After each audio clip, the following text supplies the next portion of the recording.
One All Recipes member comments that this recipe for chicken Milano is a delicious pasta and chicken dish with garlic, sun-dried tomatoes, and fresh basil.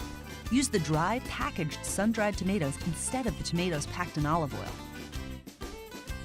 Let's get started by prepping the chopped ingredients.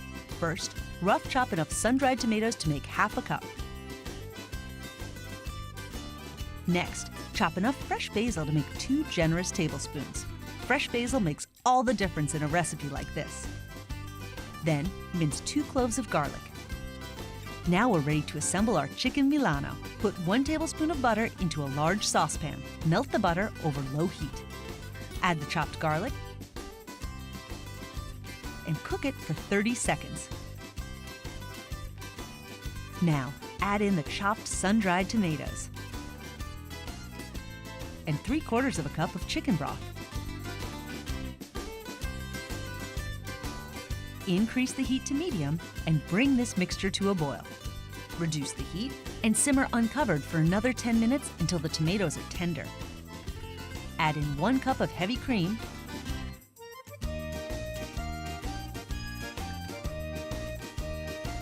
and bring the sauce to a boil, stirring constantly.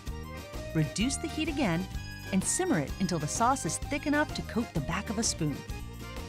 Next, season 1 pound of boneless, skinless chicken breasts with salt to taste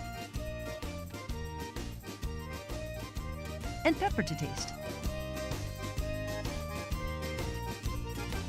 on both sides.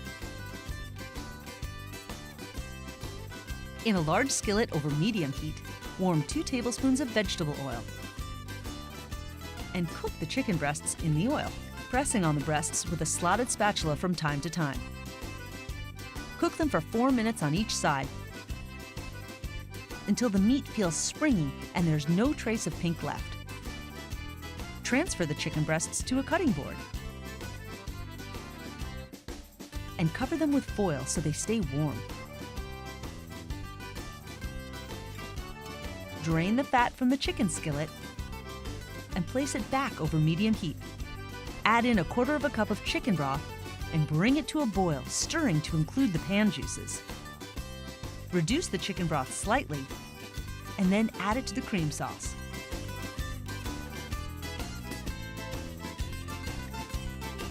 Add the 2 tablespoons of chopped basil